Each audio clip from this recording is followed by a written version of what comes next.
Transplante entre vivos, doutor, eu sei que a gente começou focando nessa questão que é a que mais está presente, né? Que é o transplante depois que a pessoa, a doação depois que a pessoa faleceu, teve morte encefálica. Como é que está o cenário aqui no Brasil? A legislação, ela restringe bastante, limita bastante os casos em que isso pode acontecer, tem que ter uma proximidade de parentesco. Em alguns casos, há até uma autorização, mas é preciso passar pela justiça para que isso aconteça. Que cenário a gente tem desse transplante entre vivos hoje no Brasil? Então, o Brasil tem um cenário bastante conservador, tá? O que eu considero muito razoável. Eu sou uma das pessoas que lidero dentro do Brasil essa decisão de ser um país conservador em termos de liberar o transplante com doador vivo. Então, por duas, assim, a razão principal é que, primeiro, não pode imaginar assim que você ter um rim só é igual ter 2 rins. Então, era igual quando a expectativa de vida era 65 anos. Com a expectativa de vida hoje, que é quando a pessoa nasce, é 76 anos, quando está com 60 anos de idade, a expectativa de vida é perto de 90 anos, a possibilidade de você não ter a mesma qualidade de vida quando você vai ficando idoso, quando você tem um rim só ao invés de 2, é muito grande. Então, assim, se eu vou doar o rim para o meu filho, eu tenho mais 20 ou 30 anos de vida. Uhum. Se eu precisar de um transplante e achar que o meu filho de 20 anos pode ser doador para mim, ele tem mais 70 anos de vida, se ele vai falecer com 90 anos. Então, os meus 30 anos eu consigo viver com um rim só. Os 70 anos dele, ele pode não conseguir viver bem com um rim só. Então, você precisa ser bastante criterioso para ver se você aceita ou não um órgão de uma pessoa que é muito jovem. Esse é um primeiro critério. Porque senão essa pessoa que num primeiro momento foi solidária, talvez ela seja a próxima a entrar numa fila, por exemplo? Ela pode ser a próxima a entrar numa fila, que até tem prioridade para esse tipo de pessoa. Uhum. Quem foi doador tem prioridade. Sim. Mas aí vai ter que... Essa é uma prioridade que é... Não é que você recebe o transplante de rim e acabou a história. Você recebe o transplante de rim e tem que tomar imunossupressão. Uhum. E tem bastante efeito que você precisa controlar. Você não era um doente e passou a ser um doente. Eu entendo, porque eu fico me colocando na situação. Eu acho que é uma decisão, quando envolve um parentesco muito próximo, principalmente, que a gente toma com base na emoção apenas. Isso. Se minha mãe precisa de uma doação e eu tenho a capacidade de salvar a vida dela, eu não vou pensar que daqui a 40 anos... eu posso vir a sofrer as consequências disso. Eu vou doar. Isso. Então, essa é a preocupação, doutor? Essa é uma preocupação, mas quando é feito dentro da família, tem uma relação afetiva muito grande.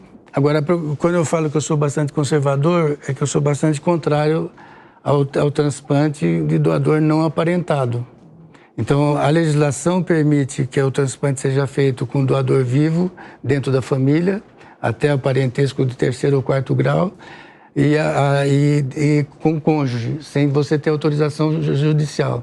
Se você vai receber um órgão de uma pessoa que não é seu familiar, precisa fazer todo um processo de autorização judicial, mas assim, tanto o médico como o juiz, se quiser resolver a situação daquele momento, sem enxergar o que pode acontecer no futuro, ele vai trazer o benefício que é o benefício mais próximo. Uhum. E também, assim, no transplante de rim, o transplante de rim é uma opção em relação à diálise. Então, a diálise ela é ruim, mas ela era muito ruim há 20 ou 30 anos atrás. Agora, a diálise ela continua sendo ruim, continua dando alguma limitação de vida, mas a distância entre o transplante e a diálise, ela vem se estreitando. Então, hoje eu consigo ter uma vida de razoável qualidade, que eu não tinha antes, fazendo a diálise. Então, se você perguntar para mim assim, eu sou renal crônico, eu estou em diálise, eu tenho meu filho.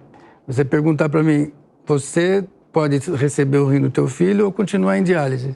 Vou falar, vou continuar em diálise, porque a relação entre o risco que eu vou proporcionar para o meu filho e o benefício que vai ter para mim, ela é desproporcional. Então, o risco dele é maior do que o benefício que eu vou ter. Porque a minha qualidade de vida vai melhorar um pouco, mas não é o suficiente para colocar em risco uma pessoa tão jovem como meu filho, ou um sobrinho, ou outra pessoa que é bastante jovem. Nossa, isso é bastante intrigante. É bastante intrigante. Se é o meu irmão, que eu doaria para o meu irmão e vice-versa, poderia receber do meu irmão, principalmente na faixa etária que eu estou. Então, na faixa etária que eu me encontro, a chance que eu tenho assim, de ter alguma doença renal e eu mantendo uma capacidade física semelhante à sua, a chance que eu tenho de vir a precisar de ter dificuldade de viver com Alzheimer é menor. Mas eu não tenho diabetes, não sou obeso, pratico algum esporte, também não sou estressado. Não ser estressado é difícil, hein? Doutora, por favor. É complicado. E é uma inversão de valores, né? Porque a tendência é exatamente agir pela emoção, é procurar sanar ali o problema principal, mas não pensar no longo e no médio prazo, em que o problema pode retomar e você sobrecarrega de novo o sistema, você prejudica a própria saúde, então é complicado isso. Tem que ver assim, aquilo que você raciocina com emoção, né? E que é o momento que... É difícil, né? Eu lido com isso no dia a dia. Então sempre chega um filho que quer doar para um pai. Então convencer o pai de que isso não é razoável é mais fácil do que convencer o filho, porque ele quer doar de qualquer jeito, porque ele fala, eu quero melhorar a qualidade de vida do meu pai por essa ou aquela questão. Mas nós insistimos bastante assim, que o transplante não pode ser... O transplante do doador falecido não existe essa questão. Assim. O transplante do doador falecido, aquilo que podia ser perdido já foi perdido. Daí para frente só pode ganhar. Sim. Agora, no transplante com doador vivo, alguém pode perder.